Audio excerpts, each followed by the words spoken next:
নমস্কার, কলকাতা টিভি ডিজিটালে আপনাদের সকলকে স্বাগত।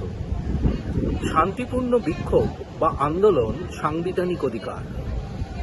এই আন্দোলন বা বিক্ষোভকে স্তব্ধ করতে গিয়ে পুলিশের লাঠিচার্জ কখনোই গ্রহণযোগ্যতা পায় না, এমনটাই মন্তব্য সুপ্রিম কোর্টে।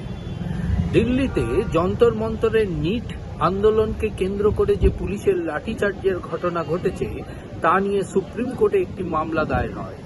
সেই মামলাগুলিকে একসাথে শোনার নির্দেশিকা জারি করেছেন প্রধান বিচারপতি সূর্যকান্তের বেঞ্চ।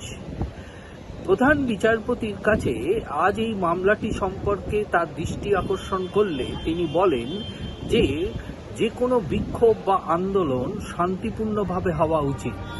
এই বিক্ষোভ এবং আন্দোলনে সাংবিধানিক অধিকার রয়েছে। এই সাংবিধানিক অধিকারকে খর্ব করতে গিয়ে কোনোভাবেই পুলিশের লাঠিচার্জ বা এই ধরনের ঘটনা কখনোই গ্রহণযোগ্যতা পায় না। প্রধান বিচারপতির আরও মন্তব্য যে এই বিষয়ে একটি রূপরেখা তৈরি করার প্রয়োজন রয়েছে। পাশাপাশি তিনি এও মন্তব্য করেছেন যে এই ধরনের ঘটনার ক্ষেত্রে বিশেষভাবে পুলিশকে সংযত হতে হবে এবং সে বিষয়ে পুলিশকে উপযুক্ত ব্যবস্থা গ্রহণ করতে হবে। তার কারণ, আন্দোলনকারীদেরও যেমন জীবনের গুরুত্ব রয়েছে, তেমনি পুলিশ যারা নিরাপত্তার দায়িত্বে রয়েছে তাদেরও কিন্তু সেই গুরুত্ব রয়েছে।